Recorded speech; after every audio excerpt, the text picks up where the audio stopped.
California Governor Gavin Newsom continues to turn the tables on Donald Trump. He continues to stick the dagger into Donald Trump and punch back in Donald Trump's face. And Governor Newsom saying, why should California pay any taxes at all? California gives over $85 billion more to the federal government than California takes. It's the most populous state. It's the wealthiest state. It would be the fourth largest GDP in the world if it was a country, yet the Trump regime continues to hate on California, refuse to provide aid to California, and ultimately continue to attack California. So Governor Newsom writes, why do we pay federal taxes at all? We're getting very little representation. Trump can't even return money California taxpayers paid to the federal government to help LA fire survivors who needed to rebuild their homes and pay rent. Give the people their money back. Thank you for your attention to this matter. And then a Newswire story states, Newsom, if Trump cannot provide the bare minimum to Californians, perhaps it's time for California to withhold resources from the feds. Exactly. Why are Californians paying federal taxes when the federal government is attacking California this way? For real. California Governor Newsom says the following. When I said that Donald Trump got schlonged by Joe Biden, it meant he got beaten badly. The media knows this, often used words in politics, that Trump got schlonged. Governor Newsom then posts this photo of Kim Jong-un in response to Donald Trump's press conference from earlier yesterday, where Trump announces that he is creating a new class of Navy vessels that he designed called the Trump class of ships. So as inflation is up, as unemployment is up, as grocery prices are up, as electricity prices are up significantly, Donald Trump is spending his time doing this bullshit, is what Governor Newsom writes. And he's referring to things like Donald Trump naming the vessels, the Trump vessels, changing the name of the Kennedy Center to the Trump Kennedy Center, unlawfully vandalizing the Kennedy Center. And then Donald Trump posting these golden plaques with Truth Social posts on the White House wing, where Donald Trump refers to former President Biden as Sleepy Joe Biden, by far the worst president, one of the most divisive political figures in American history, referring to former President Barack Obama. Governor Newsom's like, you're doing this shit? You're vandalizing the White House. You're vandalizing the Kennedy Center when the American people are struggling right now. Like, what the hell are you doing? And as we learned, that Kash Patel ordered that $1 million plus of our taxpayer money buy him a fleet of BMW X5 cars instead of the Chevrolet Suburbans, because he wanted a BMW to take him and his girlfriend around in addition to their private jets. Governor Newsom posted an image of little Cash on a little BMW X5 mocking Kash Patel. It's exactly how you have to treat these individuals. Now, Governor Newsom also posted this photo of the right-wing MAGA influencers back from February outside of the White House when they were holding that Trump binder called the Epstein Transparency Binder Phase 1 release. Do you remember that, where they tried to pass off that those were the Epstein files? This tiny binder.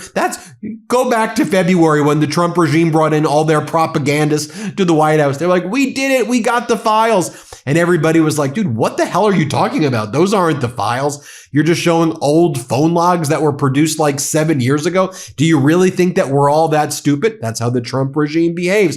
Governor Newsom also writes, what are Trump, Bondi, and Kash Patel hiding? Is this why Bongino,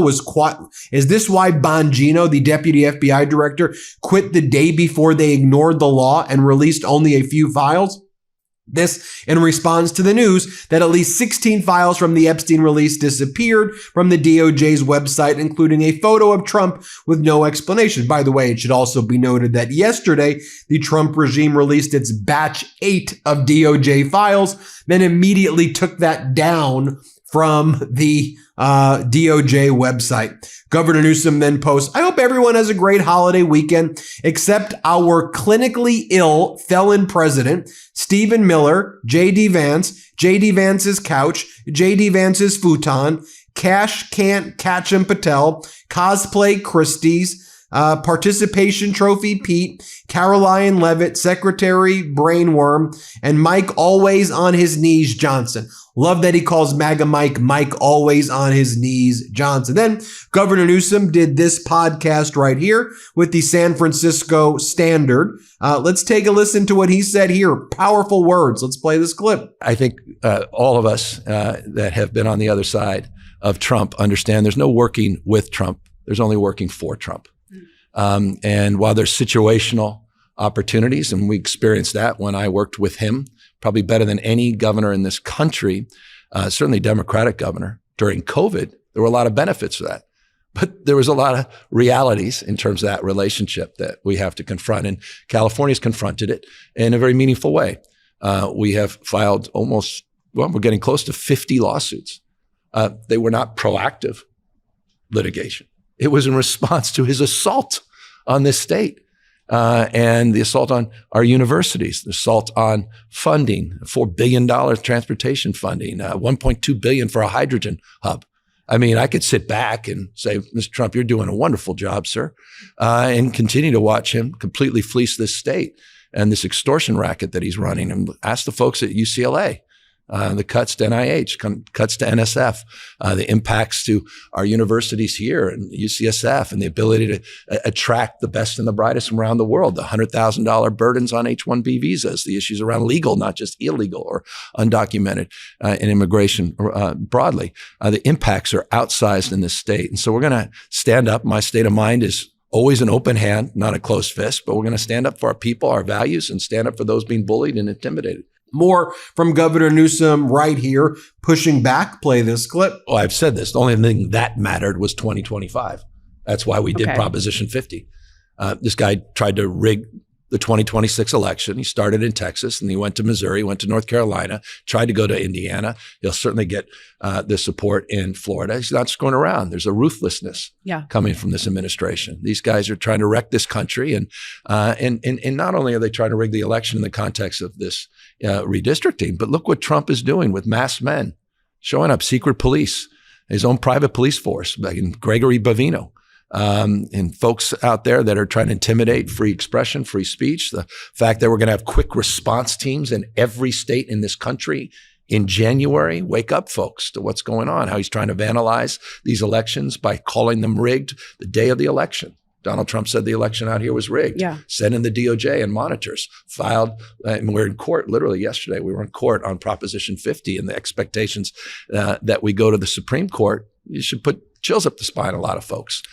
So these guys mean business. And so look, I can hold hands. I can have a candlelight vigil. I want to be that guy. Of course I want to be. We all want to be that. But meanwhile, we can watch this country become completely unrecognizable unless we stand up and fight back. And that's what Prop 50 was. I know others have not done that in their homes, their states. They have the ability to do it. They have a different state of mind. I appreciate that. And they all are promoting the future. I'm dealing with the cards that are dealt. Do you think other governors should do that? I think we need to. And it's not, I'm not looking to create a rift there. These are my friends and we've worked very collaboratively together. But I take this moment perhaps more seriously than others because I've seen it firsthand. I've been up close to what this guy's doing, the corruption, venality that's going on. I mean, the next level corruption, the crony capitalism, the state capitalism, and how many corporate leaders out here in this great state of ours have sold out. It's why I did these knee pads on my Patriot site. It's why I'm pushing back in terms of my social media. It's code red. Universities selling out, law firms selling out. They're destroying this country. So we won't have a country if we don't win the midterms in 2026. So I love and I appreciate this. So this is one of the stories that should be leading every single newscast, and somehow it's barely breaking through. So give me just 1 minute for this important report. Quietly, the Trump administration is dismantling the National Center for Atmospheric Research in Colorado. Most people have probably never heard of the research lab, but almost everyone has depended on it. This is the lab that helps scientists fly into hurricanes, that builds the weather models meteorologists use to predict floods, wildfires, and deadly heat waves, that gives communities early warnings that literally save lives. And now the White House is moving to dissolve it. A top Trump official called it, quote, one of the largest sources of climate alarmism and accused it of being woke for its research. I'm not making that up. They literally called it woke for that kind of research. So they've decided to gut it. Climate scientists are horrified right now. One called the research lab the, quote, global mothership of climate and weather science. Another said dismantling it is like taking a sledgehammer to the keystone holding up our understanding of this planet. Colorado's governor says this will cost lives, weaken disaster response, and hand a competitive edge to foreign adversaries. Not to mention 800 jobs are now in limbo, along with decades of research infrastructure at risk. And all of this is happening while our country faces more extreme storms, fires, floods, and heat than ever before. See, to me, this isn't even about politics. It's about whether we choose science or we choose ignorance when the warnings are blaring. So please do me this favor, spread the word, help us make noise, leave a comment below letting us know your thoughts on Trump shutting down the National Center for Atmospheric Research, and tell us your thoughts on climate and environmental issues. Okay, Ben, back to you. Governor Newsom talks about what he's also focused on is like basic humanity. Play this clip. I mean, I've said this a million times. We all want to be protected, connected, respected. And I don't like when people talk down to people or past people.